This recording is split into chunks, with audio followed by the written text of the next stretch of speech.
আসসালামু আলাইকুম রহমতুল্লাহি ওয়া বারাকাতুহু। Welcome back to my daily blog. কেমন আছেন আপনারা সবাই? আশা করি সবাই ভালো আছেন। এটা হচ্ছে আমার হাজব্যান্ড, ওনারা যেখানে থাকে ওখানকার ভিডিও ছিল। তো ওনাদের যে মালিক বা যারা আন্ডারে ওনারা কাজ করে, তো তারা হচ্ছে যে ইফতার করাইছিল ওনাদেরকে।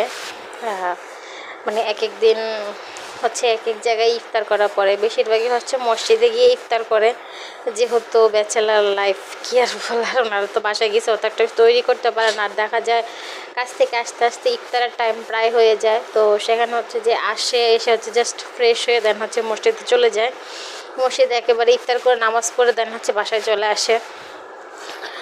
আর এই যে আর বাসায় ইফতার করার চাইতে হচ্ছে যে মসজিদে ইফতার করাটাই অনেক পক্ষে ভালো, কারণ মসজিদে অনেক কিছুই আয়োজন করা হয়, যেমন যেখানে মালিকেরা অনেক কিছুই দিয়েছিল। সো আলহামদুলিল্লাহ। আর সব থেকে বড় কথা, আর এই যে এটা হচ্ছে যে কালকে বৃষ্টি হয়েছিল, বৃষ্টির বছরের প্রথম বৃষ্টি। তো বিকেল দিকে হচ্ছে প্রচুর বৃষ্টি হয়েছিল ইফতারের আগ মুহূর্তে, ইফতারের প্রায় ঘন্টাখানেক আগে প্রচণ্ড বৃষ্টি হয়েছিল। তা আমি হচ্ছে একটু সেলাই কাজ করতেছিলাম, সেখান থেকে উঠে হচ্ছে আবার ভিডিও করতেছিলাম। আর বৃষ্টিটা হচ্ছে তো মানে এই ভিডিওতে কেন জানি না এগুলো আসে না, কিন্তু বাইরে কিন্তু প্রচুর বৃষ্টি হচ্ছিল তখনও। তো আমি হচ্ছে ওপাশ থেকে এ পাশে আসছিলাম যে গাছের কারণে একটু বোঝা যায় কি না, বাট এখানেও বোঝা যাচ্ছিল না, কিন্তু এই ছাদগুলো কিন্তু ভিজে আছে। সো আল্লাহ হাফেজ।